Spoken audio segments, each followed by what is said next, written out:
is with evil. You're gonna get an assault charge because that sandwich hit one of my officers. That, oh my God, Captain's going down there probably to whoop it. All this because you wanted a pizza from an inmate, and he looked at Warren. And then he's been a super dick to me.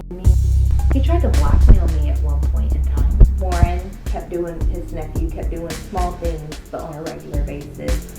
A lot of officers are lazy at messing up. So then at that point is when he blackmails me. If the jail knew the stuff I did, I would be in jail myself. There's no record on my post that I ever worked there. LOL, wait till you see the real me. You would wonder how I'm not on the inside. Captain getting pissed. Captain acting inappropriately. So she's now on the floor getting her ass whooped. 2 men and a female officer. And I'm like, I have to get involved.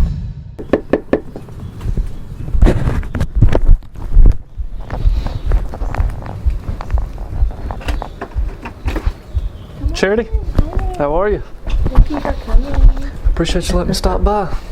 I literally was like still in bed when you called me. I worked nights last night. Let's just get What do y'all work, 12s up there? like everybody, right? You gotta drive if you go to Moultrie from down here, don't you? I drive an hour each way.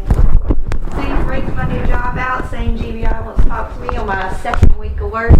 No, I didn't even talk to him, but I talked to Jason Seacrist that called, and we went kind of through some back ways to get your number, so we didn't. Who's Jason Seacrist? He's an agent in our office. He works Cocker County and Lowndes and all over around the state. How'd you know him all? How'd you know him not at... We didn't until I called you. Just now? Mm-hmm. Oh. I knew you were working nights because somebody up there told me that you were working nights, but I didn't know what days it was falling on. So. Okay, so Moultrie doesn't know you're talking to me. I know one of them because we got your number from one of them, but I can't remember who it was. But it wasn't like. Did you call the main number or? No, I don't remember. I didn't. Jason called somebody and passed it on to me. But God, Jesus Christ. It ain't. I mean, that's what I'm saying. I mean, we're up there all the time. I've been working the shooting up there Sunday morning, so I mean, it ain't like. Our little thug 2 weekends ago. Mm-hmm. Yeah, I was working this weekend and we thought we were going to have a retaliation shooting and we didn't. So. Well, they actually, the mama of the guy locked up, she actually told me, she said that she had already been receiving threats and that there was already going to be stuff kicked off and all. Oh my God, because I was like totally relaxed, like, oh, nothing happened this weekend, so we're in the clear. Okay. Maybe so. I mean, I don't, you know how stuff like that goes, but she never could really ID who it was or anything, but apparently some people's already been making comments and there's going to be more to come, but it's Cocker County, it's coming sooner or later, so. Do you even know who it is? I don't know who it is, I'm brand new, but even the PD knew who it was, because he had a gunshot wound. She didn't know who was making the threat. Oh. She was getting phone calls and getting stuff out all in the street and all this nonsense. But yeah, it's pretty bad up there. I've only been up there for barely 2 weeks now, and I've seen more in those 2 weeks than I have in my entire law enforcement career. Before I transferred over here, I worked Wayne County, Jessup, all along down through the coast. Wayne County over there was kind of like Cocker County. Seems like it's going to be over here because we could have an entire region, an entire office centered in that one county. Because, I mean, they had 80% of our cases right there. So, you don't work Brooks County? No, I do. I transferred. I was at our Region 14 office, which is Kingsland, and I just transferred over from... 912, I have a 912, yeah. Mm-hmm. That's cool. So I'll be working Brooks, Thomas, Cockett, and all on this side. Who works Berrien County? Our Douglas office. Oh, okay. Never mind. Wow. My partner, so I just went to a grave this morning. My ex-partner supposedly committed suicide. She ate her gun in February. And it was immediately following a physical altercation with her husband, who is law enforcement military. And everyone is saying that she was found on the floor with the pillow over her face with the gun still in her mouth. And for a suicide, that's very unusual. Mm-hmm. And everyone's saying her husband did it, but GBI cleared him. So I'm just over here like, what's going on? I know. What was her name? We call her Regina. Her name was Barbara. Barbara Roberts. Mm-hmm. And I went to her grave this morning, and I was out there bawling, and I'm like, tell me from the grave what happened. Yeah, I don't know anything about their case, but I recognize the name just from knowing. It's just hard because you want to have faith in GBI. You know what I mean? Like, they're the elite of the elite. You know, they're going to get it figured out. And so there's nothing more that... Sometimes, some things though, it's strange the way it happens. I mean, you get to the bottom of it and you're like, well, that's it, that's all we can do. But people never want to accept it, and then especially situations like that where it's, you know, the stuff gets out in the media and everybody's talking about it. It's like you're never going to satisfy everybody to, you know, make them understand. But I hate. I mean, that's those situations are never easy on anybody. I mean, it's bad for everybody involved.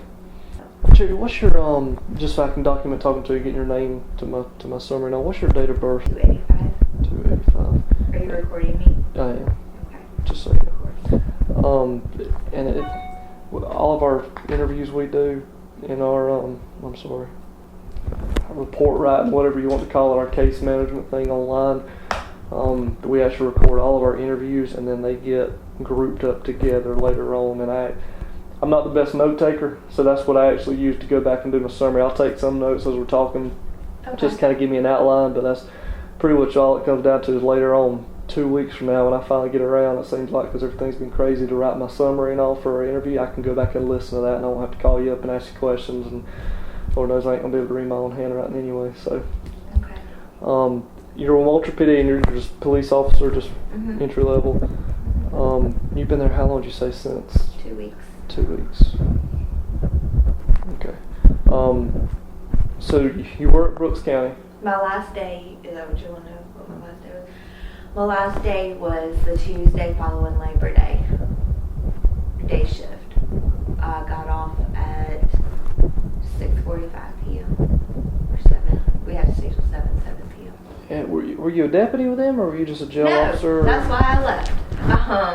I have experience. I've been certified since 2011. I have 1 year experience as a deputy for Lanier County, and I went there, and I was told that I would be put on the road if I accepted the position. Within a few months, they put me on the road, and that didn't happen.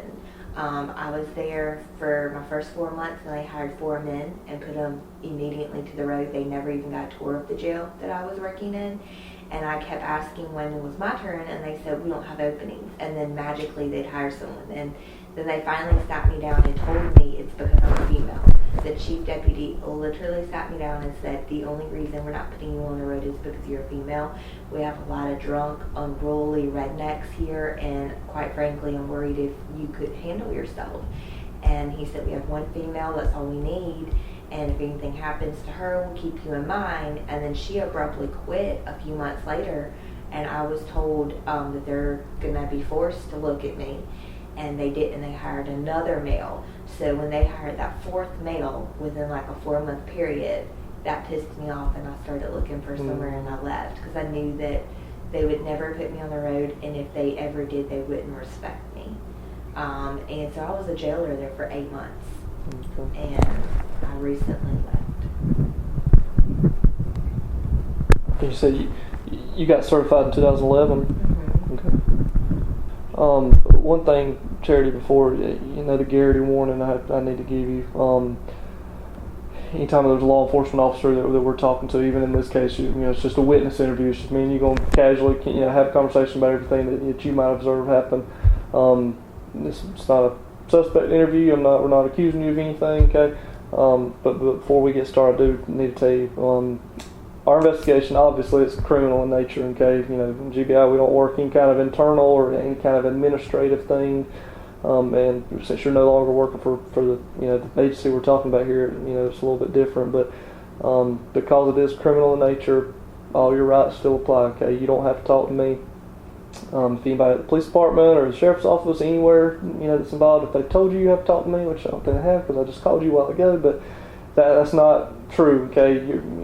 If you do decide to start talking to me, you can stop at any point, tell me to get out, and I'll walk out of here and tell you have a good day. You know all this, I just have to get that on the record just so I can document it saying you understand. Okay. And if you're good with that, then we'll keep going. Okay. I mentioned to you a while ago on the phone, the Staten individual, Tony Staten, if that rang a bell with you, you said it did. Mm-hmm. Tell me a little bit about why that rings a bell to you.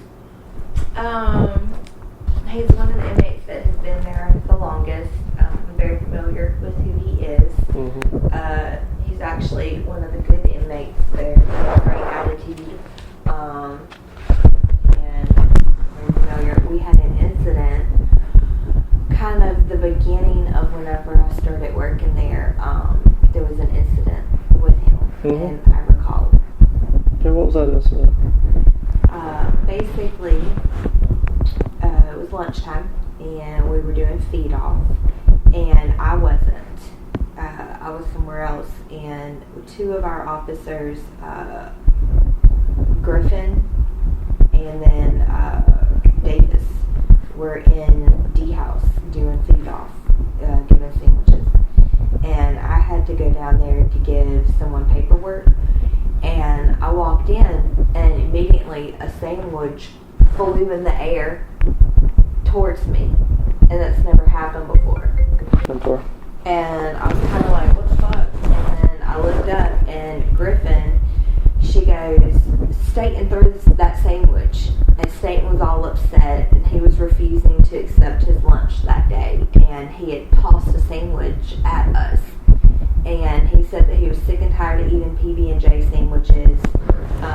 Is it Staten saying this, or is this through Griffin? Griffin telling you that Staten's saying this? First it was Griffin explaining the situation, right. And then Staten was standing there visibly upset, you know, cursing, I'm not going to eat these sandwiches, and he was really worked up. Okay. And so then at that point, he goes into his cell, and we're trying to calm him down.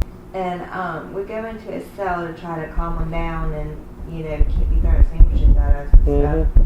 And he's getting visibly more and more irate, you know.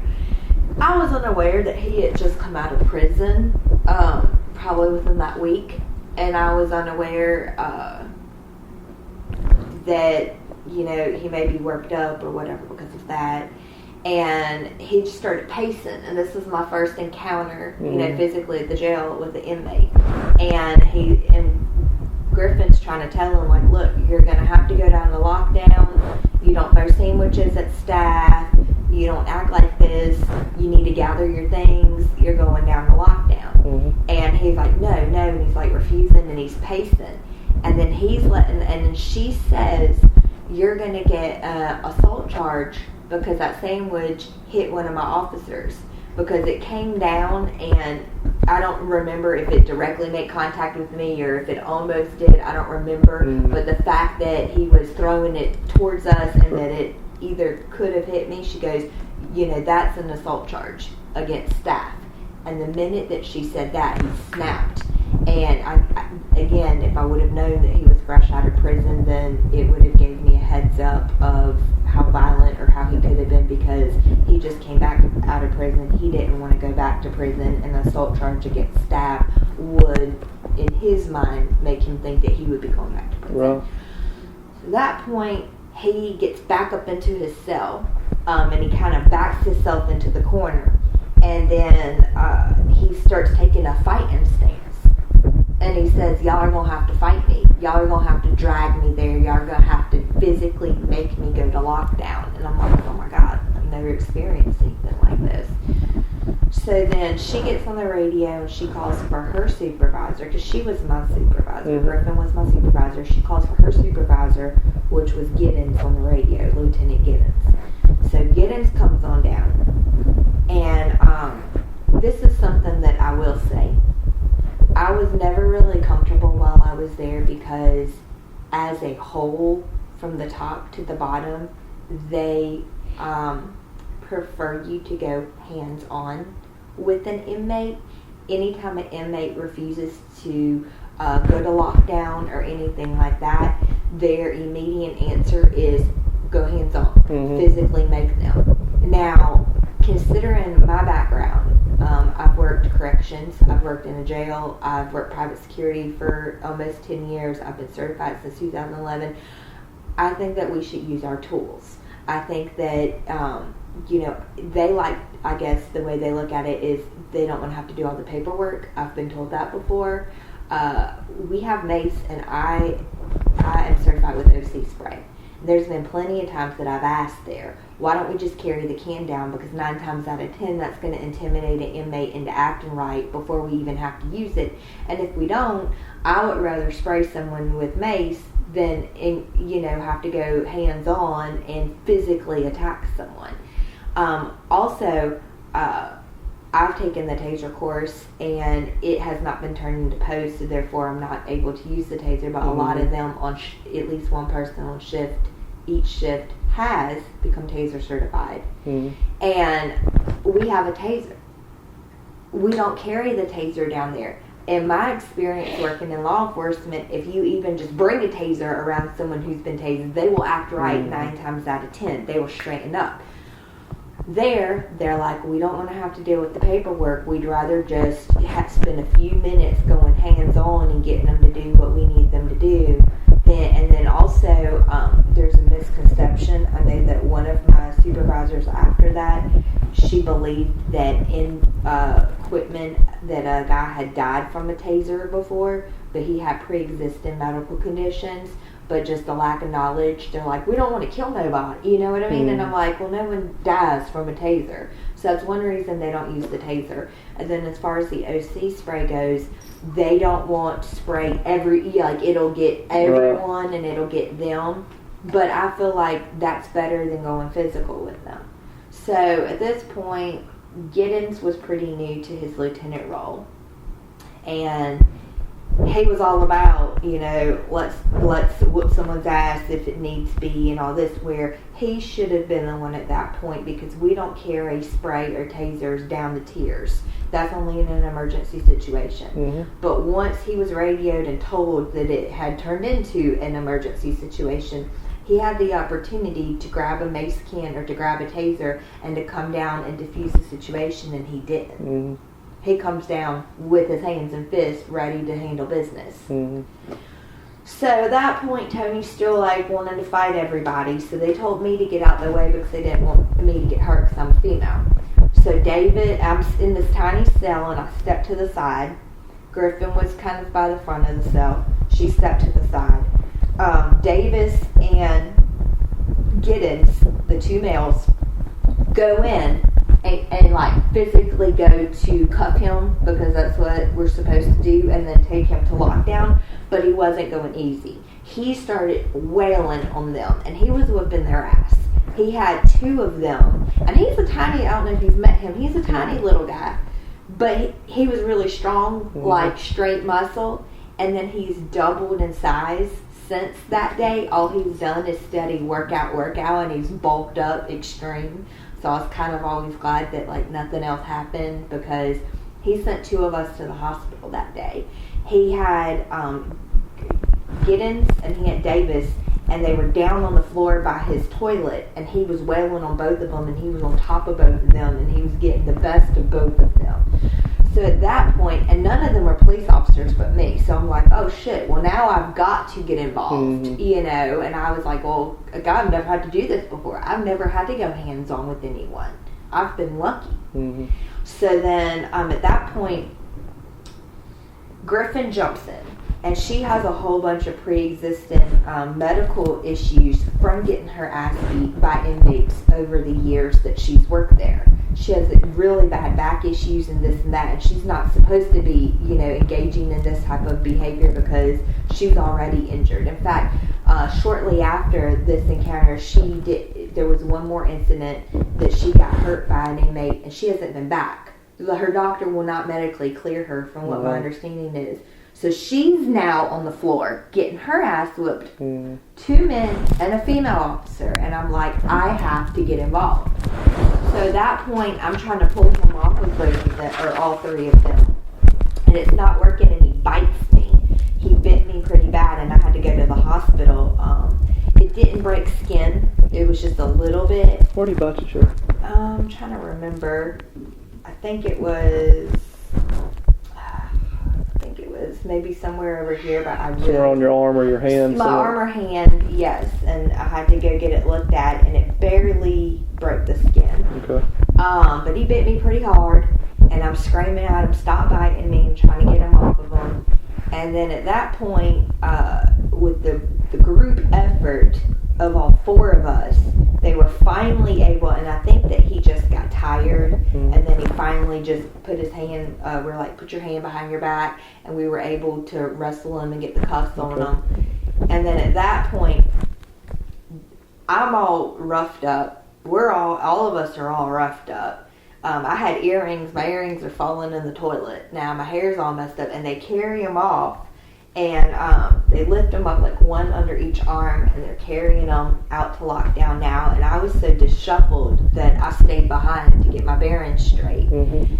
And all the inmates lock themselves in the cells when that happens because they know if something happens, we go to lockdown. But they were freaking out and asking if I was okay, if we were okay, because they saw me all roughed up, and they're like, Officer Mobley, are you okay? Are you okay? And I'm like, no, he hurt all of us. He hurt us. And they're like, well, that's wrong. That's wrong.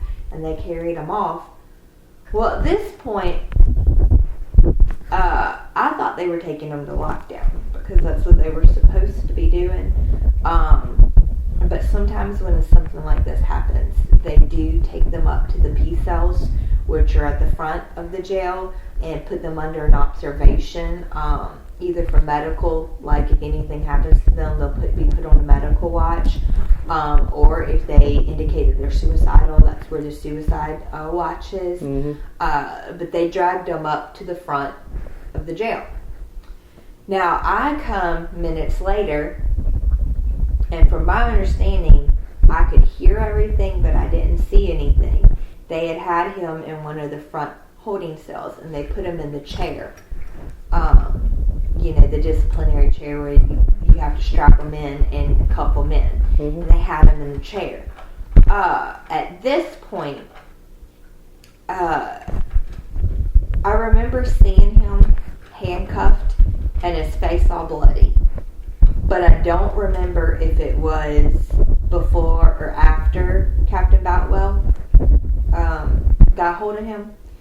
But Captain was out at lunch when the majority of this happened, and he had just come in from lunch. I was the first person he made contact with, and he was on his way to the holding cell where this individual was. And Captain's like, what happened? And I was all disheveled looking, and I showed him where my skin had broke a little bit. And I said, he beat us up, Captain, he beat us up. And he goes, who? And we said, Staten. So he ended up walking into where the inmate was.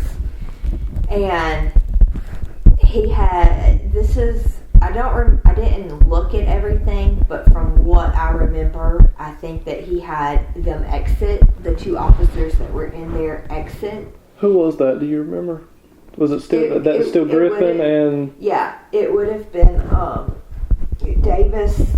I think it was the two males. It would have been Davis and Giddens. Okay. And I think that he had them leave. And then I went to the control. And his nephew, which was Ryan Warren was his nephew that worked there at the time. Boutwell's nephew. Warren was working in the control. I went in the control and I told Warren what all happened because he could hear it on the radio. He could hear that there was a situation, but I went and made contact and was like, oh my God, this is what happened. And where the control was, there was a hallway and you could see straight down to the holding cell where the door is. And that's where Captain was. And I said, oh my God, Captain's going down there probably to whoop his ass. And you could hear it. I don't think anyone was in there because he had everyone leave. But Captain went in and shut the door to the cell. And it was just him and the inmate one-on-one. And the inmate that was cuffed to the chair and strapped in. And you could just hear like loud cracks, like maybe 3 or something. Loud boom, boom, boom. And my jaw just dropped. And I said, oh my God. I was like, he's hurting him. And I was like, my God.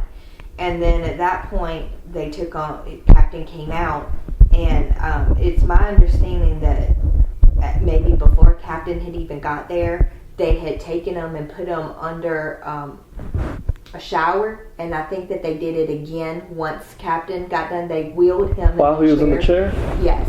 They wheeled him to, I didn't witness any of this, but just from talking to different people and talking to the inmate, there was mention that they wheeled him into the intake shower, and I guess because he was bleeding, and put him under the shower while he was strapped into the chair and put the water on him.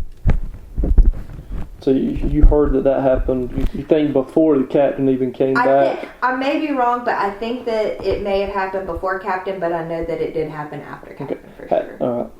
Okay. And then they had him in lockdown, I guess maybe for a few days or something, and then they brought him to the back, to lock down for at least probably a week, maybe even 2 weeks. 2 weeks to 1 week is typical for if they act up like that. Okay. And after that, they never had any problems with him. He was super, super smiling, super friendly. If anything happened and I needed him to tell me, well, what inmate did this, or did this really happen, and he was always really cooperative. Okay. If you don't mind, Terry, I'm going to go back through it with you and make sure I'm going to let you clear some things up for me, okay? Because the last thing I want to do is misinterpret or misread what you're telling me. Do you remember about when this happened? Was it a couple weeks ago, a couple months? It was definitely a couple months ago, because I had just started working there. And I worked there for 8 months.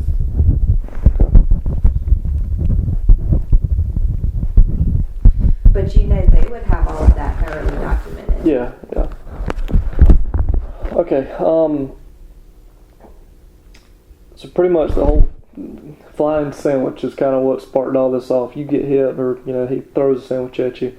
Y'all eventually end up in the cell there, and it's you, Griffin, and Davis. Mm-hmm. And Giddens. And Giddens comes in. I guess Giddens tells you and scoot out of the way. Griffin too. Griffin's a female, right? Yeah. Pretty much tells y'all to back up. Him and Davis go in there. They start pretty much end up physically, wrestling Staten down to the ground. Staten's getting the best of them. So at that point, you and Griffin both get in there to try to help. Between the four of y'all finally get him cuffed. At that point, y'all kind of back up, kind of regain your stealth. Has he moved up to the front right then, or do y'all leave him back there in that cell for a while? No, they immediately went to the front. And who was it that you said took him up to the front? Davis and Giddens. Okay. The two men. Griffin followed behind them, and I stayed behind because I was real disorientated. Sure. And I remember looking around like, where did I go? And I assumed they were taking him to lockdown. Mm-hmm. But whenever I got out and made my way up to the front, I could hear that he was not. And because he was screaming the whole time. The whole time they were moving him up front, so to say? He was like shouting and yelling. He wasn't going easy. And then when they got him up front, he kept yelling. All right. And then you said, I think a couple minutes later, you walked up front. Mm-hmm. At that point, was he already in the chair? Mm-hmm. Okay, so you didn't see who put him in the chair. No. But I guess it's safe to assume it was Giddens and Davis. They were the ones interacting with him. They were the ones controlling him, so they're probably the ones that put him in the chair before you got there. And I think you made the comment that Staten was a little bloody on the face, and he was handcuffed at that point. Is he still handcuffed to the rear? Is he handcuffed to the chair, to the front? It was a split. I seen it, and then I left. Okay. I was like, oh God, and then I walked off. Okay. But do you know for sure he was handcuffed at that point, or could they have taken the handcuffs off? They could have taken the handcuffs because I didn't get a good look. You didn't necessarily see him cuffed in the chair. Okay. And but I know that he's supposed to be. Well, that's what I was about to ask you. Because I've heard a couple different things. I mean, is this one of the chairs that have the straps where they strap them down to the? Is there ever a point or ever a purpose in handcuffing somebody to that chair? You have to. You have to handcuff them. Mm-hmm. Okay, explain that to me. I've had a few dealings with the chair, and I know that there's leg shackles, and they have to be in place because if not, the person will kick you in the whale. And the chair is really like a last resort for someone that's super combative. Mm-hmm. So it comes with the shackles on it because you have to shackle them. Okay. Same thing with the wrist, I guess? I think so. I don't really remember. I know that I was always the one unshackling the bottoms on the chair. Okay. So I don't really know about the wrist. I don't think so, though. I don't think it does have wrist shackles. I think that you have to have them handcuffed, and that's what you have to have them handcuffed and strapped in. Okay. Stops a lot of the movement. All right. And you have to let them out every so often. Like, you have to relieve, there's a lot of debate on, like, no one's exactly sure what the law says. But I've heard different things while I was working there. Some people say, like, once an hour for 15 minutes you have to relieve one of the limbs. And then I've heard other things, too. Okay. You said you mentioned there was blood on his face or anything. Could you see any cuts or any abrasion or anything? Was it pretty much just kind of localized, like little blood smeared everywhere? Just localized. Okay. I mean, it was a split second I saw, right. And then I went back. But in your opinion, all that could definitely have been the result of, the altercation y'all just had before all that. So at that point, I need to clear this up if you don't mind. Was it that moment, you walked up to the front, did you stay up there or did you go back?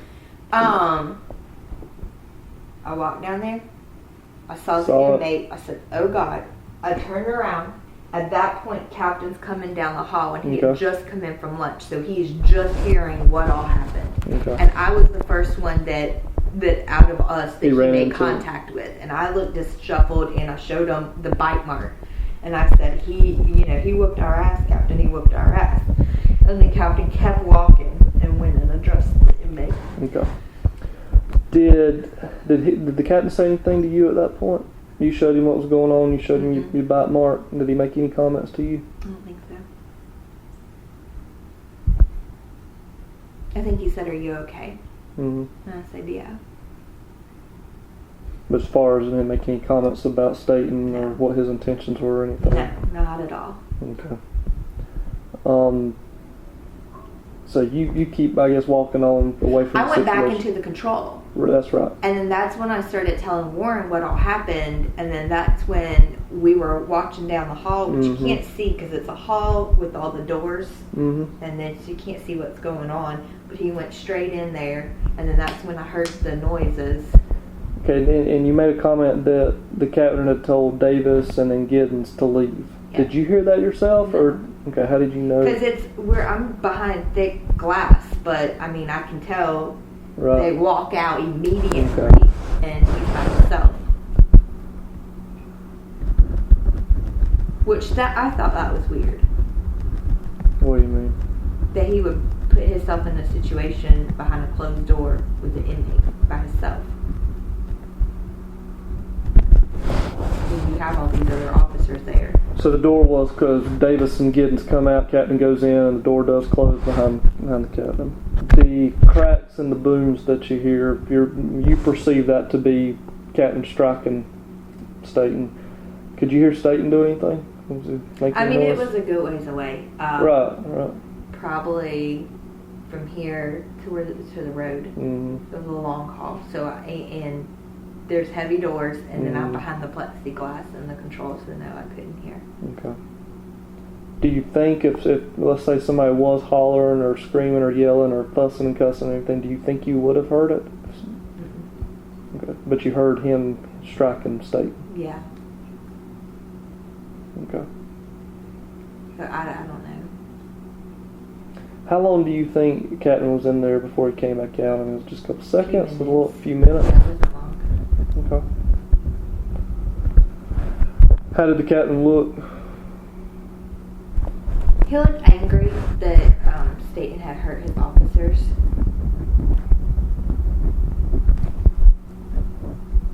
Did you see anything different about him? I mean, as far as his appearance, did he look disheveled? Did he look, see any injuries on him? Any blood? Anything?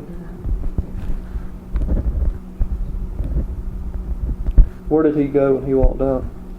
I don't remember. Okay. Did you talk to him? Did you have any interactions with him anymore that day?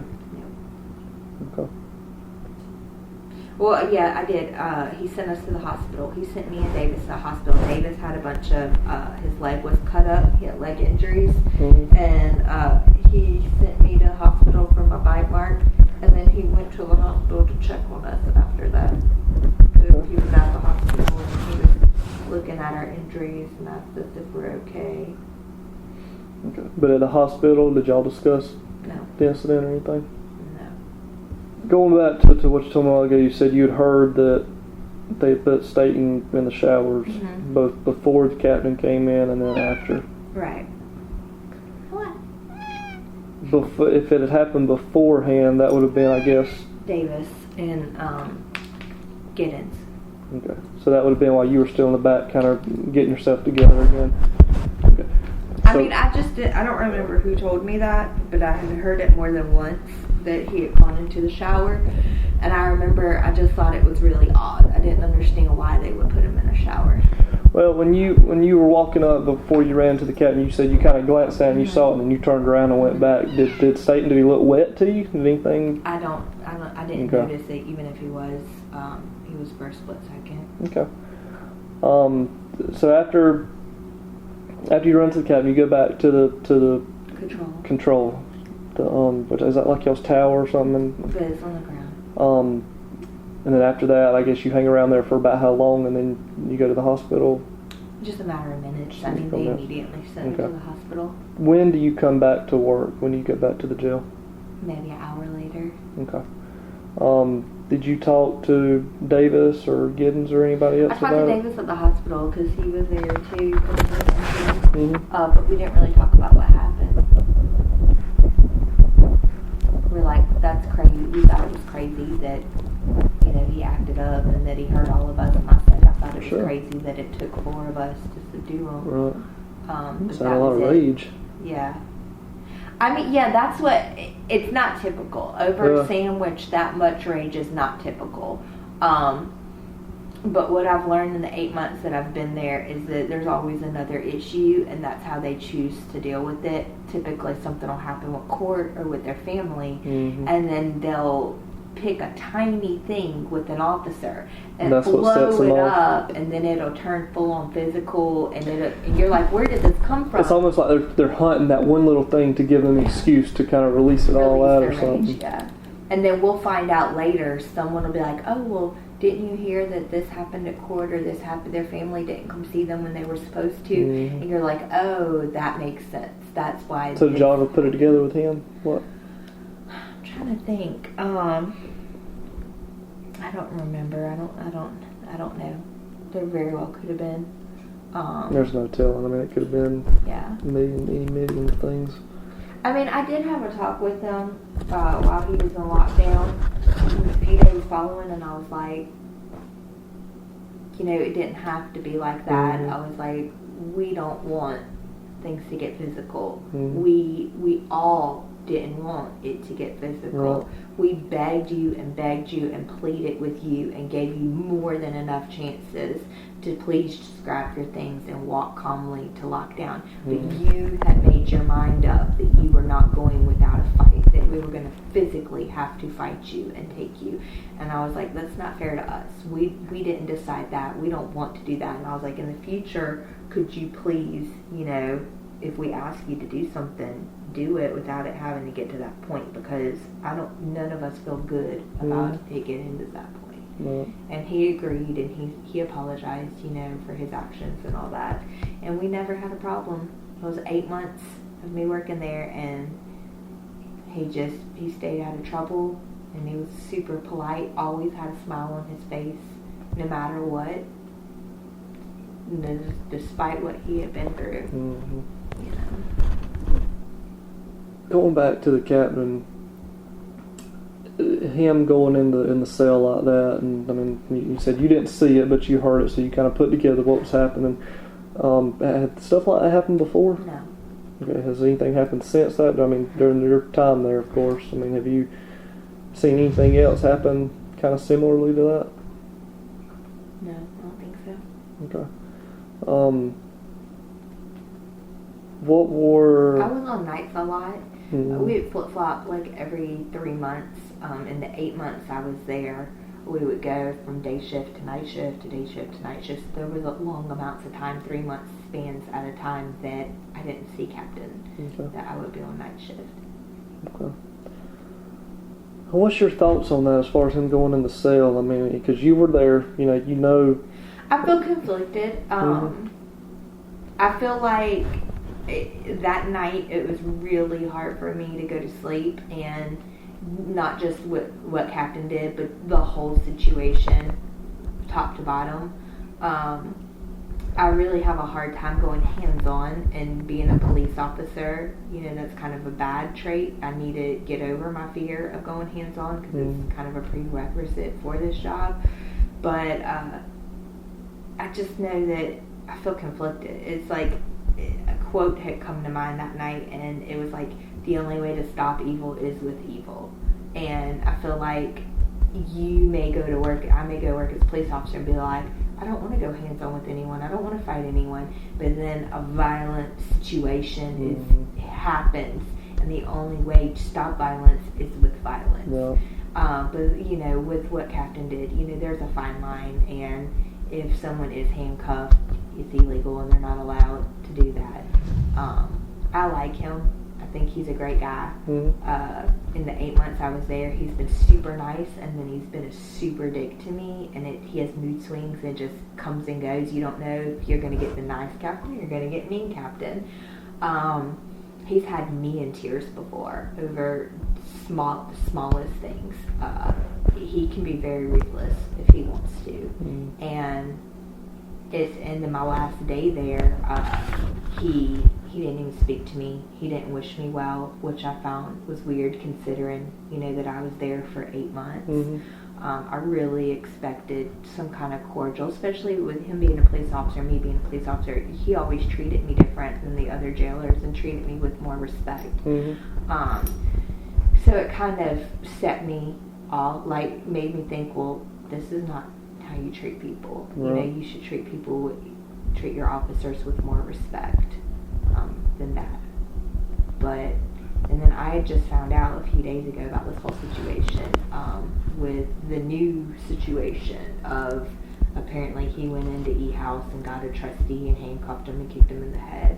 I got a phone call from, I was put on a different shift shortly after that, and one of my new co-workers, Carol, called me up and said, did you hear what happened with Captain? And I said, no, what? And he goes, well, he's under investigation right now. And I said, for what? He goes, apparently he handcuffed one of the guys in E-House and kicked him in the head. And I was like, what? And I was like, oh my God. So, and then another deputy that works there gave me a call the next day and didn't want to say anything and was kind of feeling around. Have you heard? And I was like, oh, I already know. Okay, good, because I didn't want to be the one to tell you if you didn't already know. And I was like, I think it's crazy. He's a great guy, but when you're in that much power and authority, you've been given an entire jail, and basically overnight, he had only been there a few months before I had in his role. He was a deputy, and he was given the jail as a jail administrator, literally 4 months before I even got there. So he's pretty new. He hadn't had it, I don't even think, maybe a little over a year, if that. So I just think that maybe the position, the power got to his head, and there's a lot of disrespect. You're not going to disrespect me, you're not going to disrespect and there's ways that he could have handled that a lot better, and not handcuff someone. If he would have, if a situation presents itself with an inmate and the inmate's not even handcuffed, I don't think GBI would even be involved, depending on what happens. So. Going back to the shower deal, have you ever seen anything like that happen in the shower? You said you had heard that they had restrained somebody in the chair and wheeled the chair in there pretty much. I've heard of it maybe 1 or 2 times, either after or before that. I don't remember, but it's that incident, the shower was mentioned, and then there was maybe one more time that someone had mentioned about a shower, but I don't know who and when. As a separate incident, no. Yeah. No. Okay. Did you just hear about it kind of when this other thing sparked up, or had you heard about that prior? No, I did think it would be after. After the deal with Staten? Okay. I mean, I don't even remember when or details, but it hadn't been mentioned before. Okay. But that was just one other incident. But then you have to think, a lot of times when someone's in that chair, they could go to the bathroom on themselves or something like that. So then that, again, would be an incident of when you would wheel them into a shower. Okay. I mean, I don't know. The one that you had heard of, though, that was just one other incident. Mm-hmm. And you just told me you don't remember any of the details or circumstances. Do you remember who you heard it from or anything? I don't even remember who told me about Staten shower. Okay.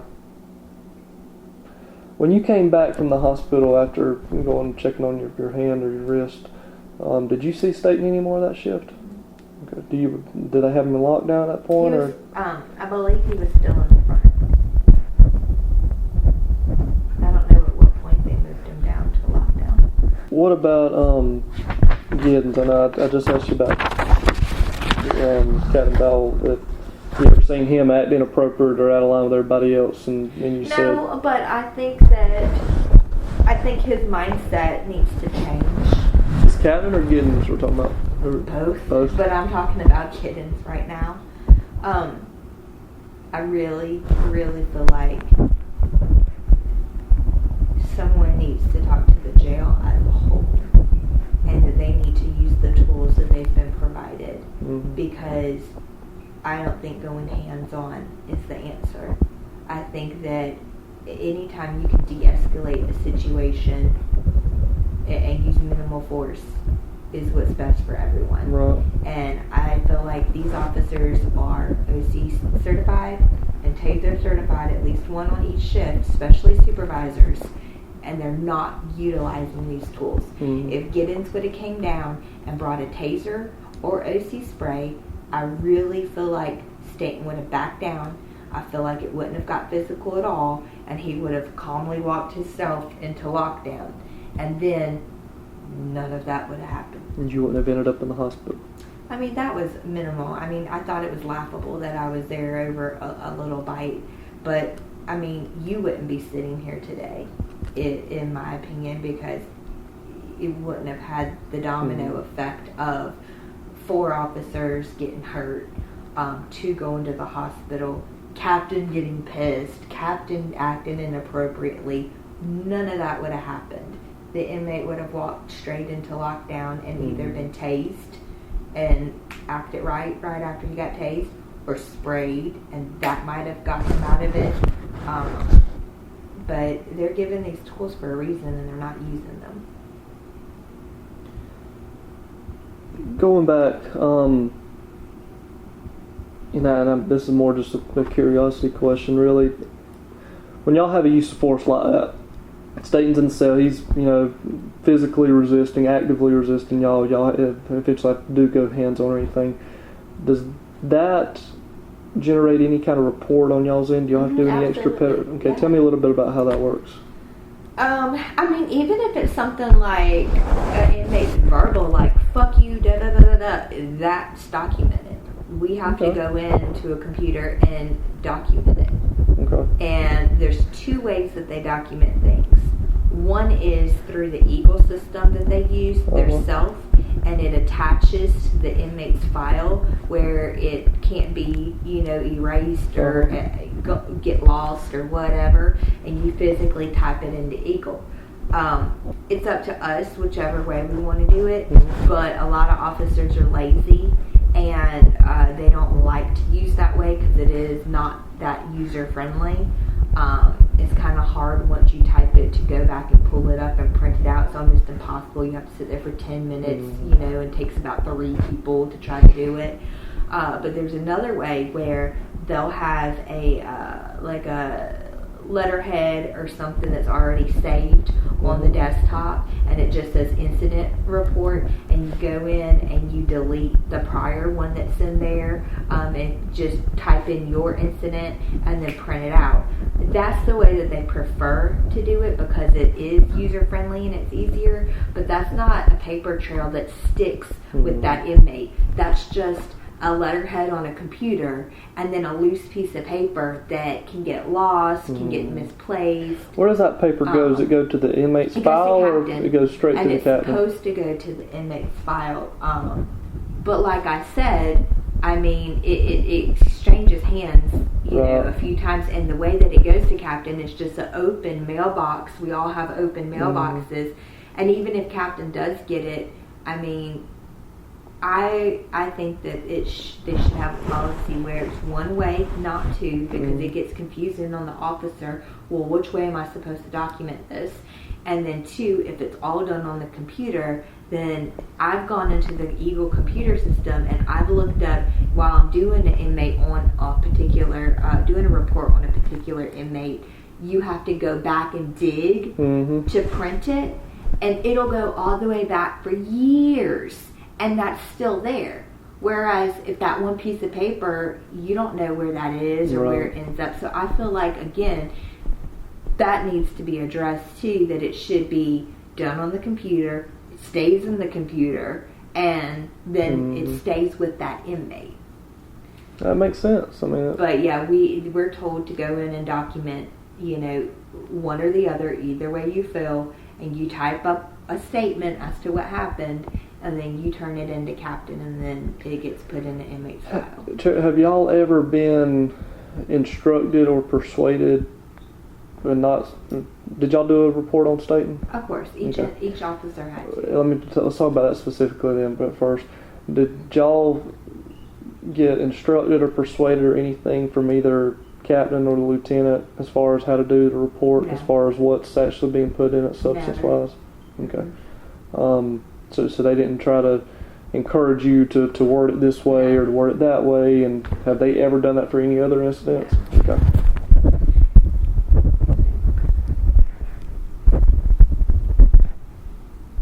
Now, you know what they're not doing, and you don't have control over this, but while someone's here listening to me from the state, they, by law, they're supposed to get each officer jail certified within 6 months of employment. Okay. Now, of course, there's circumstances, you know, extenuating circumstances which may come into play. Well, prior to captain getting the jail, there was another lady, a black female, Benton, I believe was her name. She wasn't doing that.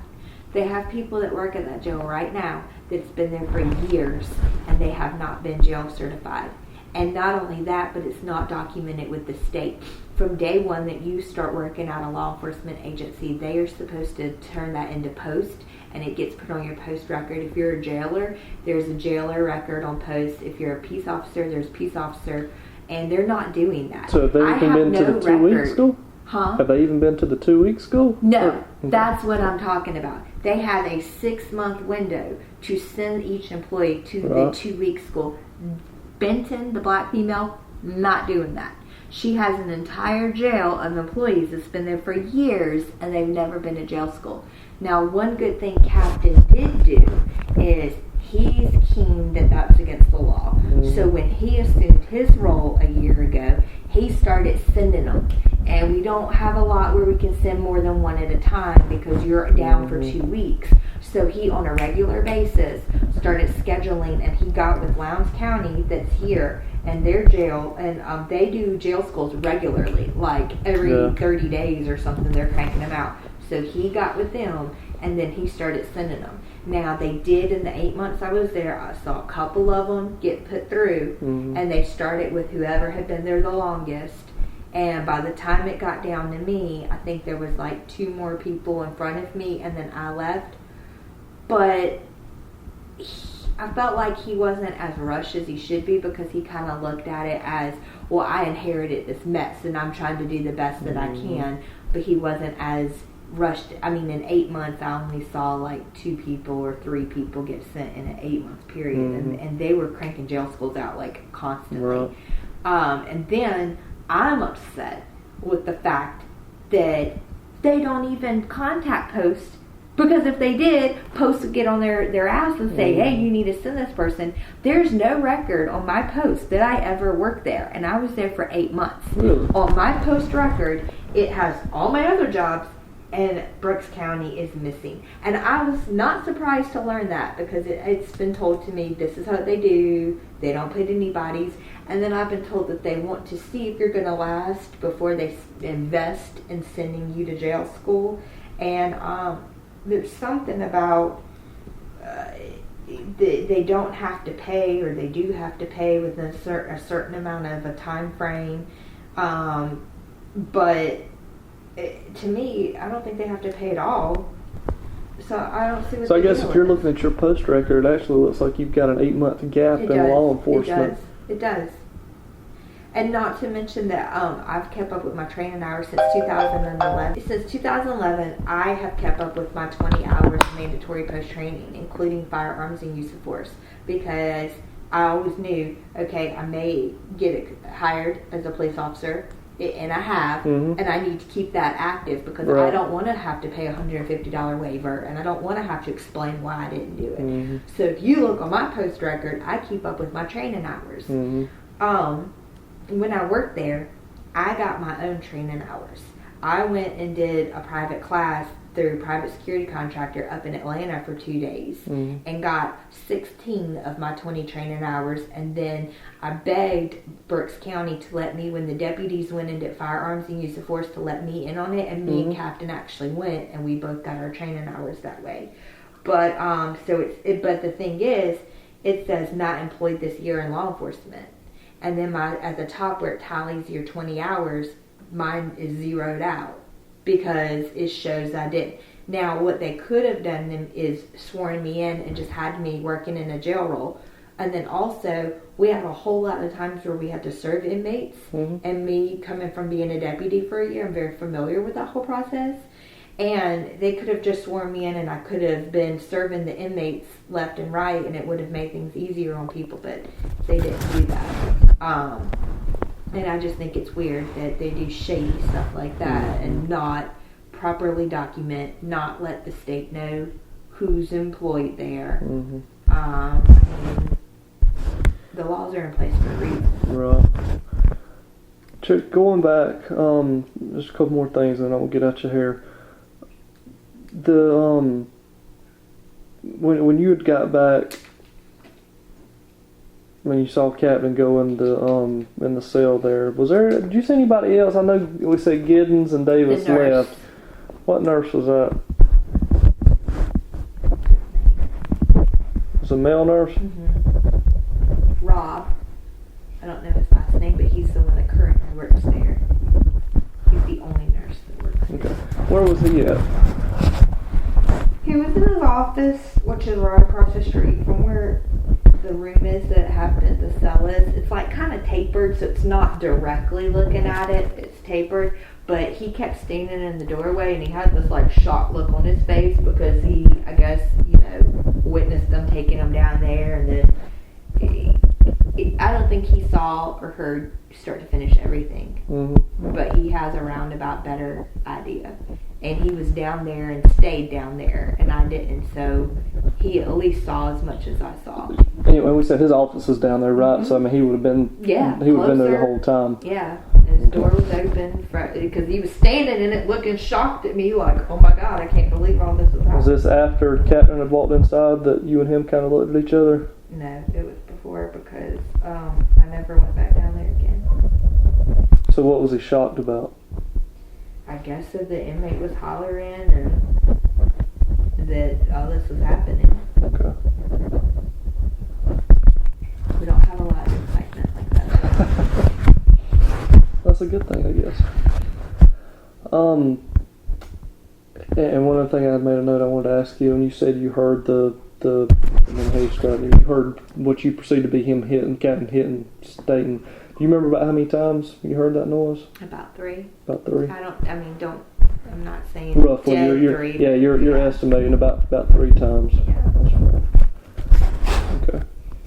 And anybody besides the nurse that was standing around or that was down in that area? Warren was right there with me, and the controller, we spoke. Okay, but down there, I guess, towards the cells Yeah. where the nurse and all was, anybody else standing down there with them? Yeah, down there was Griffin, Davis, and Giddens. They didn't Right. come back. They were like, they weren't far from what was happening. They weren't in the cell when it happened, but they weren't far from it either. Okay. They were actually closer than I was. Well, did you and Warren? I mean, obviously you said you were surprised when you heard it. He made a comment. I don't remember what he said, but he made some comment like he's hurting them or he's getting them or damn. Yeah. Okay. And you said Warren is His Captain's nephew. Okay. Ryan Warren. What's your thoughts about the whole thing? I mean, as far as Captain going in there. I feel torn, and I talked to some people about it. I talked to my new FTO about it, and he's like, he and then other people are shocked that I'm not like, oh, what a piece of shit. Captain needs to rot in prison or whatever. No, I feel in the middle because my thoughts are that when you run a jail, and not just run a jail, but when you work in a jail, the inmates present you with problems that you don't want to have. And I feel like, there are times that you have to get physical with them. Mm-hmm. And I feel like, especially to kind of set a tone of we won't tolerate this won't be tolerated in the future. Because if not, it's going to get out of control.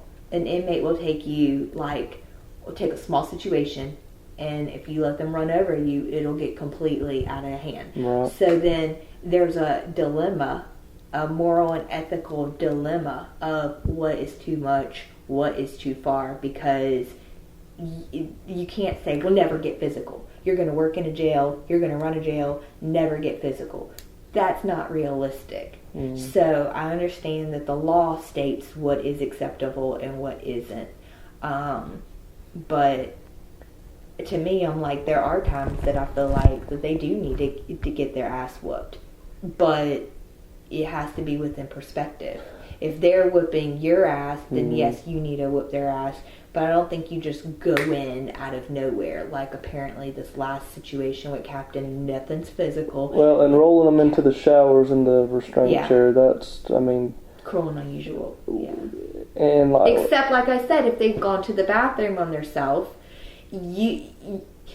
it's cruel and unusual to leave them in their feces in that chair.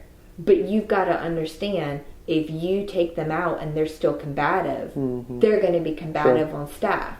So that's where there's a lot of this confusion. Well, like with Staten, and you said you'd heard that they had put him in the shower. Did you hear that he was covered in feces, that he had been defecating on himself or anything like that? Not feces, but I don't know if he did go pee or something like that. There's a possibility. But have you heard that with these other rumors? But it could. I don't remember, but it could have. And as far as you said, you and Warren talked about, Warren kind of said, he's in there kicking his ass pretty much.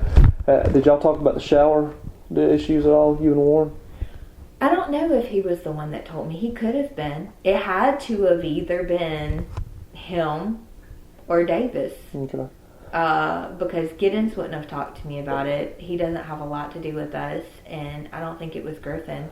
So it had. What was Warren's thoughts on the shower deal? I mean, did he? He wasn't really involved because he was stuck in the control. So I don't know, but I mean, I think that he was kind of like shocked. Like, oh my gosh, they even put him in the shower. Okay. But then again, if he had gone to the bathroom on himself, it wouldn't be unusual. And going back, I know we're... Or if he's covered in blood. I mean, the shower wouldn't be... have you heard anything? You've heard the one other time possibly about the shower. Anybody else? Any other inmates involved with the shower? That was the last, that's the only big thing that has happened in the 8 months that I've been there since that, or however many months after that. Nothing has happened like that I'm aware of. Anything else? I know I feel like we've kind of... Am I going to have to testify? I have no clue. That'd be up to the DA's office and y'all. If it even gets to that point. And I'll go ahead and tell you, I'm not the case agent on this. I'm the case agent. We just got a pile of interviews to do for him, so I'm just helping him out today. But I'm kind of behind the curveball on a few things and had to be brought up to speed about it. Do you know if he is still employed there, Scott Boutwell? I'm not sure about that. I'm not sure. I haven't spoken with him. Anything, Charity, that I haven't asked you that sticks out in your mind or that you think is important for us to know?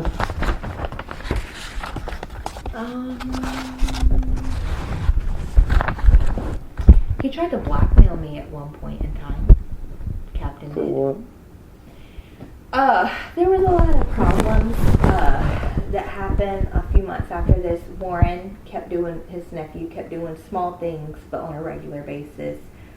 Wouldn't do his job right and kept messing up. And he and I were friends outside of work. So he was young. He was 20 when they hired him. He turned 21 almost immediately after. And he had never worked in law enforcement or anything like that before. So he wasn't security mindset. Like, he tried to bring a Whopper in one day for an inmate, and we believe he was giving them lighters and cigarettes and things like that. And then with his daily task, he just wouldn't do what was asked or expected of him, and it was really creating a burden on all of this shift. And they all wanted to be his friends, so they all didn't want to correct him. And I was the only one that would and would say stuff to him. And it got to the point where I would go to Captain kind of on a regular basis. And then when he started doing worse things, I again would turn it into Captain. Well, Captain would turn it around on me and have me fighting for my job and in tears and try to be like, no matter what I would say that Warren did, Captain always turned it around on me, and I would have to fight to keep my job. And I felt like that, he was showing favoritism to his nephew, and he knew that his nephew wasn't doing right, and he wouldn't take the appropriate steps to even just have a talk with them and say, hey, you need to act right, you need to pull your weight. And there was one of the times that the biggest thing was, and it was the second time that I had brought to their attention that Warren was doing something wrong. We had a female inmate who had recently been released, and her name was Kelly Rainey. And I came into work one day in the break room, and Warren was bragging, and he said, hey, guess who tried to friend me on Facebook? And I said, who? And he said, Kelly Rainey. And I was like, how did she even find you? Because we don't tell the inmates our first name. Like, how did she find you? Oh, well, R. Warren. And I'm like, but how did she even know R? Like, there's nothing on you that indicates your name. And he goes, well, whatever. And I said, well, did you accept her or not? And he goes, no, of course not. And I said, okay, because, that's weird and inappropriate, if you did. Well, literally like the next day or two, and at this point, they pulled me off of his shift. So I'm on nights and they're on days. So when he's saying this, it's like in passing. Well, he's already at home, and it's like 2 days later, and I go to the intake computer that's our work computer that we're not supposed to get on for personal use, and he left up his Facebook, and it was on his inbox, and it's him and the inmate, female inmate, all corresponding, and she was out of our facility, but only by a few days. And then he wrote on there, do you want to party with me? And if the jail knew the stuff I did, I would be in jail myself. And don't worry if you party with... And I've got copies of all of this.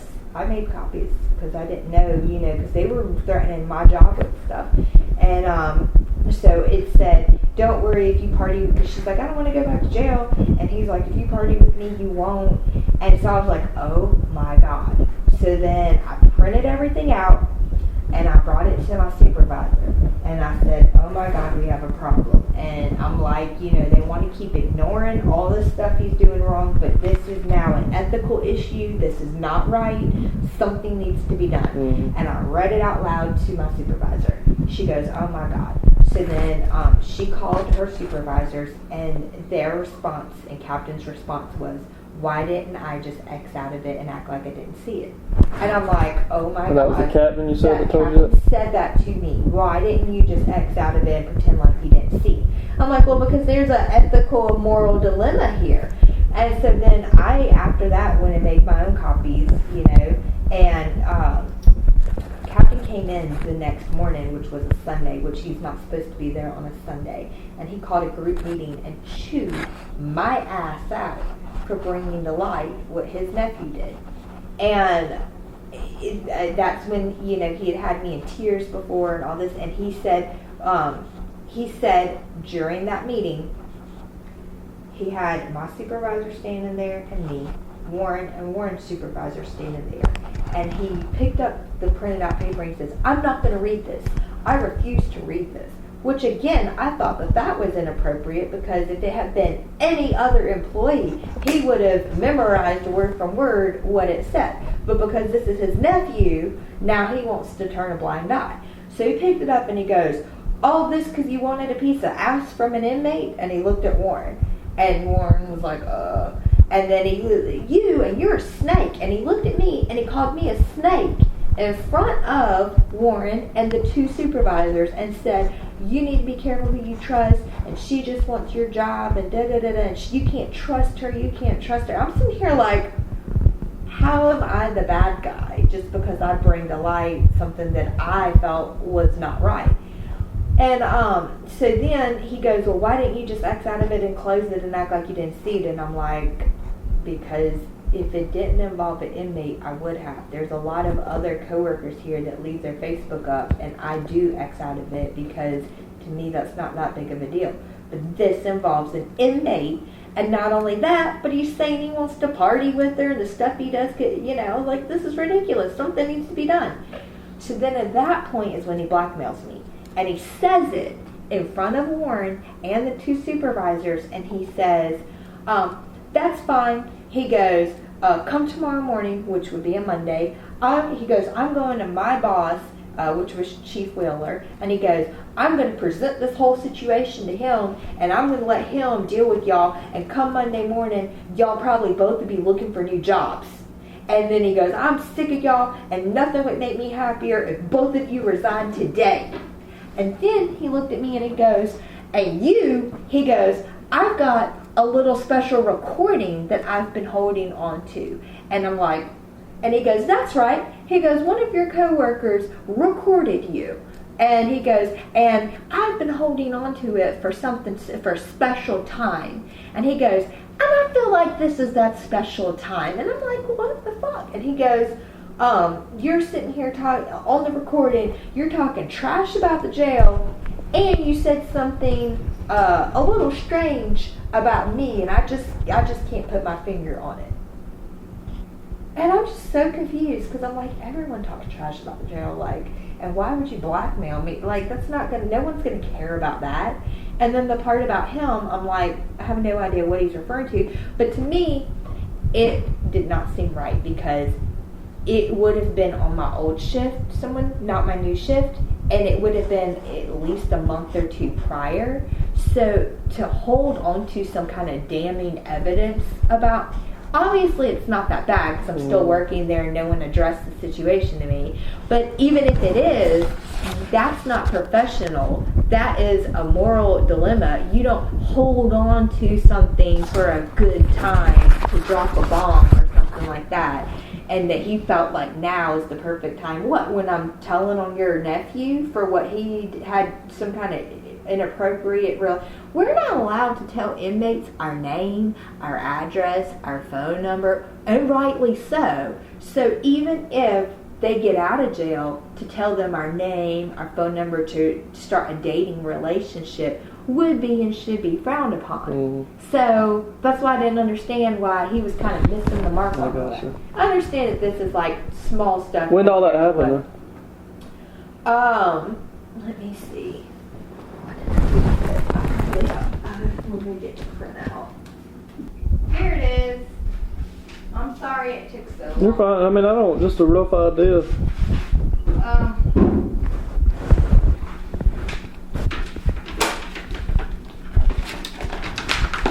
This is the exact printout.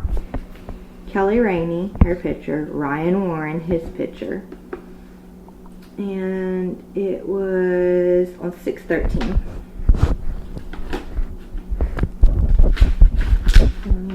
But this year, though, right? Yeah, because you've only got one there.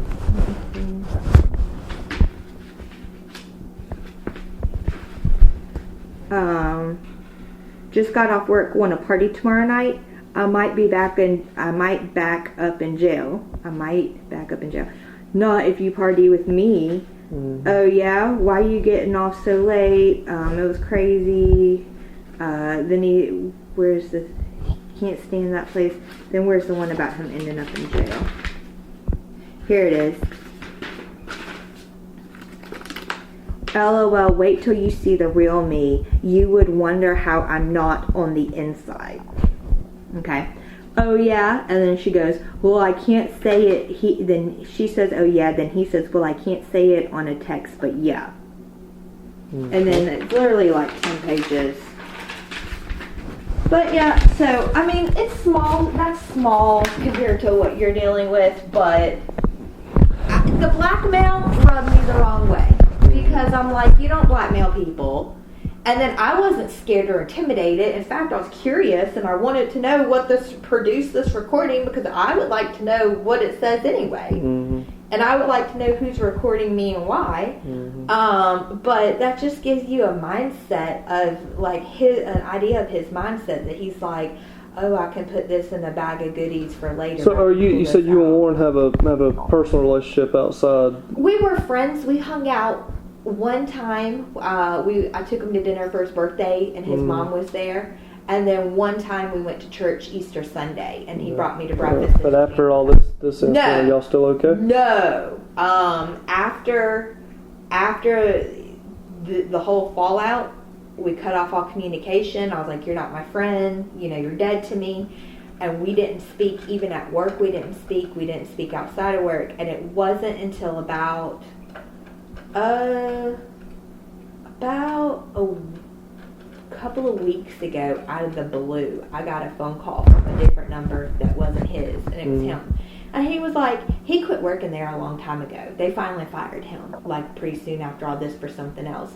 And he called me out of the blue and wanted to hang out. And I'm like, no. Mm-hmm. But he would catch up with me. And then even in the last week or two, I spoke to him. He called me out of the blue a week ago, and I told him what happened with Captain.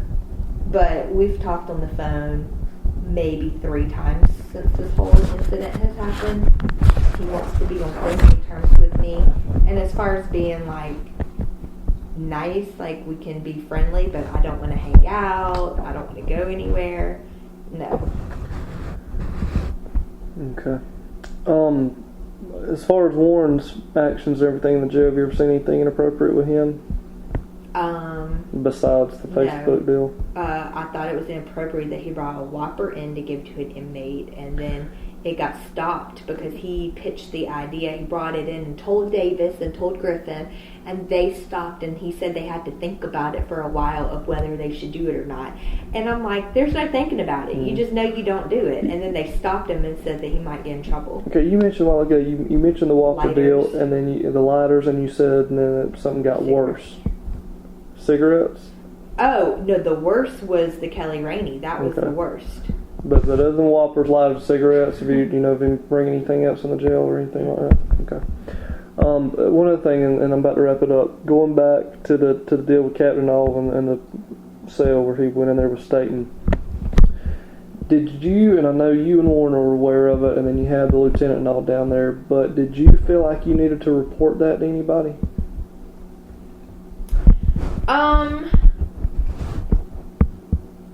No, I was really scared to say or do anything because I had just started working there. Mm-hmm. And on top of that, I didn't witness it. So it's not like I was physically present and saw, something inappropriate happen.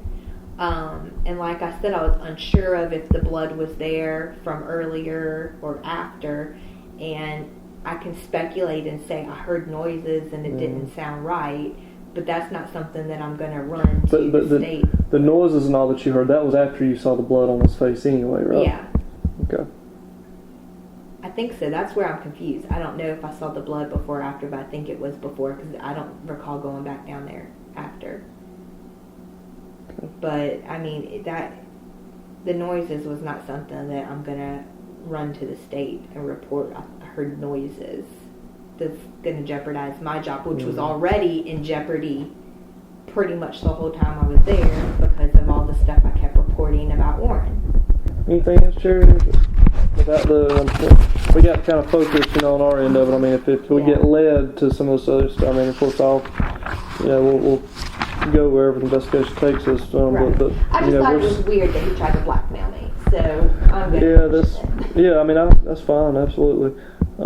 Anything specifically though about the deal with Staten or about the captain or lieutenant or anybody acting inappropriate with a jail inmate? Anything else other than what you told me? Okay.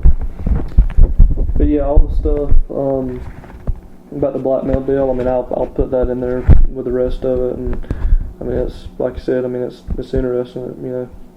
I would still like to know what he's talking about, but I mean, it's a little late for all of that. Okay. Alrighty. Well, I appreciate your time. Let me stop by your place. Okay. If anything does pop back up in your mind or whatever, our office is the one in Thomasville. You can find the number, I'm sure. But just give me a holler or whatever, and I'll be all ears if you got anything else. Okay. All right. Thanks, It was nice meeting you. Could I speak with Charity Mobley, please? May I ask who's calling? Buddy Dowdy, Georgia Post Counsel. Yes, this is me. Miss Mobley, Buddy Dowdy with Georgia Post Counsel. I think I just said that, didn't I? Anyway, I just received information that you had been terminated from the CECIL Police Department. Mm-hmm. And anyway, have you received a letter from Post regarding your investigation?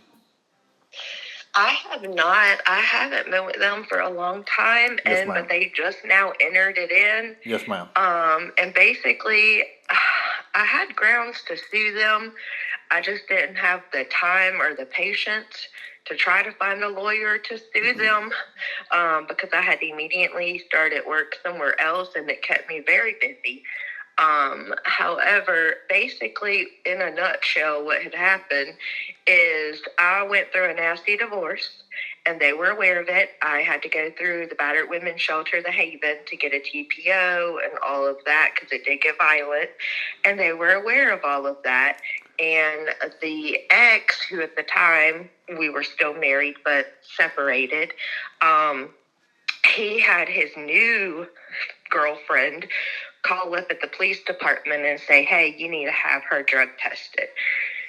And so when I came into work one day, out of the clear blue sky, my chief was pretty much nice about it, but demanding that before I start my work day, I have to take a drug test. And that actually violated their policies because I have it printed out. I took it that day. The page that talks about their drug policy use, basically, unless I wreck a vehicle or show up intoxicated at my job, they don't have grounds, it said in their policy, to drug test me. Those were the only reasons. And I was completely sober, so Okay. Which chief was this? JRE, and I actually brought him to the department. He is and was a friend of mine. I don't blame him for what happened in small towns. The mayors and city councils tell the chiefs what to do. So I don't hold anything against him, but he pretty much bullied me into taking the test. He was like, look, either you got something to hide or you don't. So you're either going to take the test or you're going to lose your job. And I'm like, oh my God. So I was like, all right, fine, let's go. So he drove me to go take the drug test at Airport Clinic in Valdosta. And on the way there, I start crying. And I'm like, look, I'm going to be honest with you. I was like, I'm not on drugs. But due to me going through this rough divorce and everything, I recently bought at a gas station in CECIL a legal vape. Flying Monkeys is the brand, and it was Delta 8 with THC, P, and O, and I still kept the vape itself. In case I sued them, so we could actually test the little bit of substance that's left in it. Okay, hold on a second. So you had used a vape called Flying Monkey that has THC? THC, P, and O, which are both legal. Yes, legal THC. It's not just plain THC, it's THCO and P and Delta 8. So anyways, I start crying, and I'm like, this is going to give a false positive. I'm aware that it will. Where are we going to go from here once it does a false positive? Because it's so close to the THC molecule that it initially will do a false positive. He's like, well, we'll cross that bridge whenever, if it happens. Don't worry about it till it happens. I'm like, okay. So we get there, and I go pee, and the first pee I gave them, they were like, no, it's not warm enough. Go pee again. And at that point, I didn't have to pee, so I had to drink a whole bunch of water. We had to sit there for a long time. Then I went ahead and peed again. And again, they were like, no, it's not warm enough. And I'm like, this is crazy. So then they had pulled my chief aside and pretty much was trying to tell him, like, look, we're going to have to go in the bathroom with her. And so then my last time going pee, they're like, we have to send this woman in here with you. I was like, that's fine. Go ahead. So then I peed in front of her in the cup and gave it to her.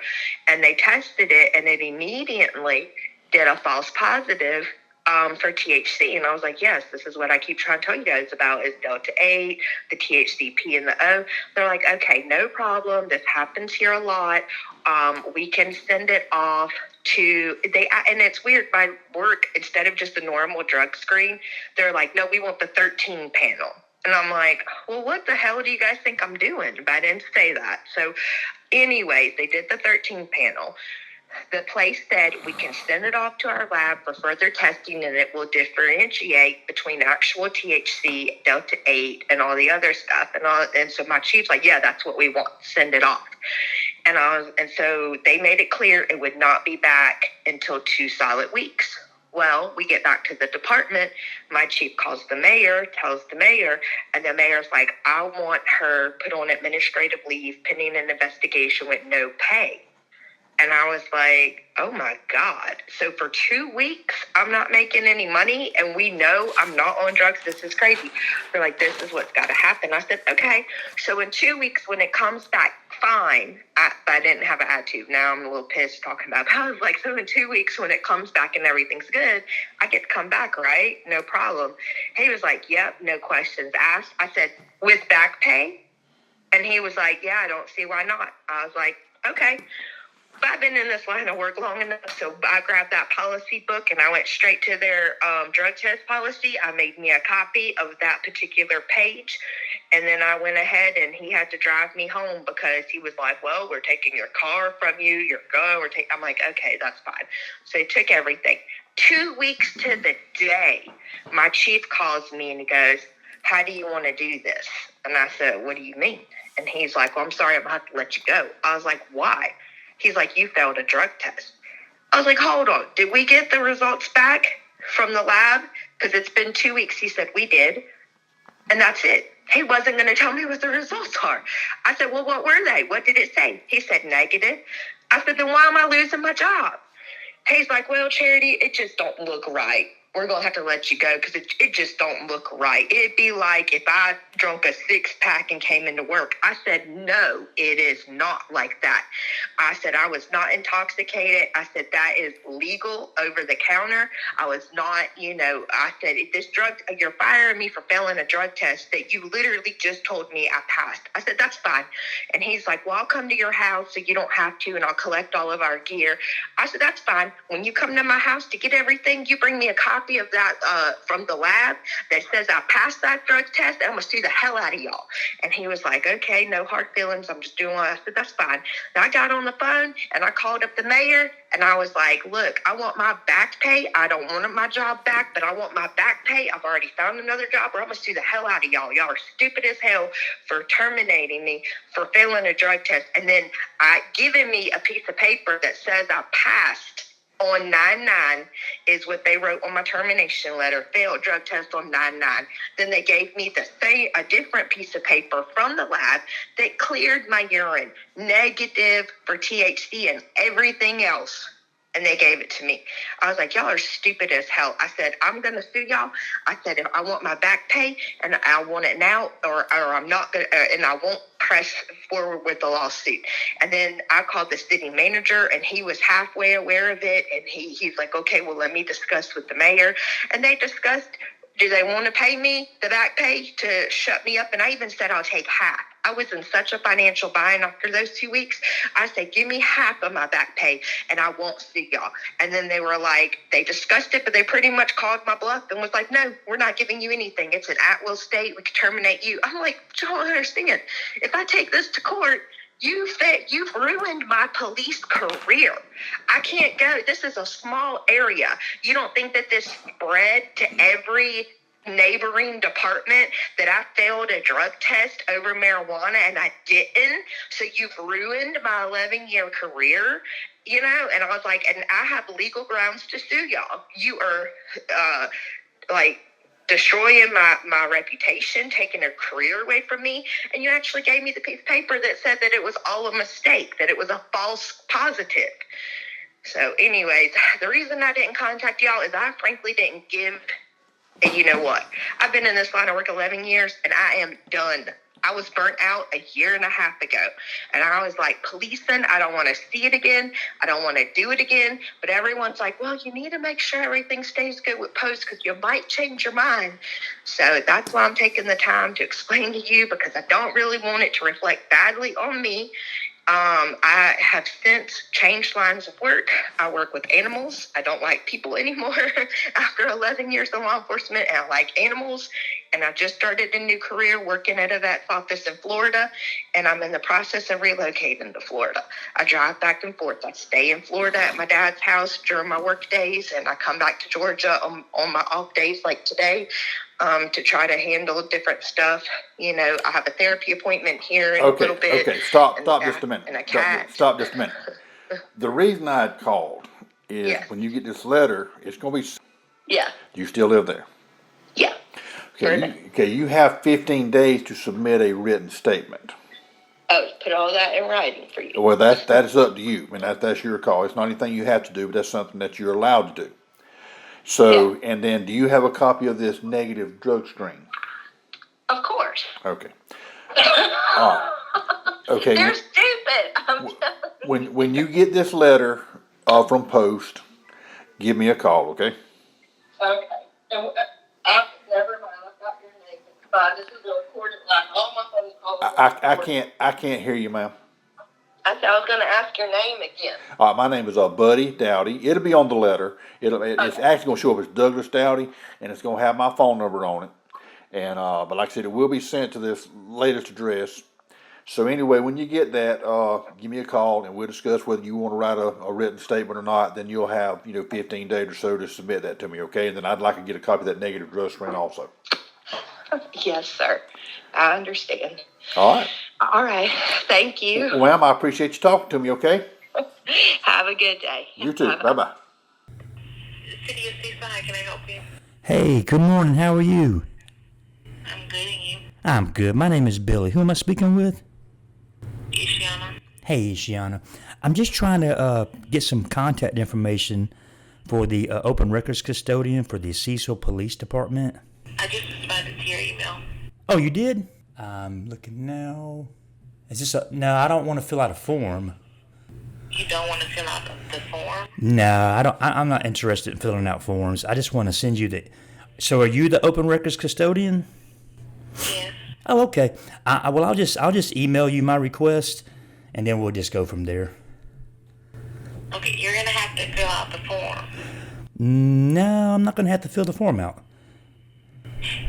That's our process. You have to fill out the form. That's your process. Yes, that's our process. Yeah, but that's not the law, though. Hello? Hello? Ishana, that's not the law. Okay, well, I'm telling you what our process is.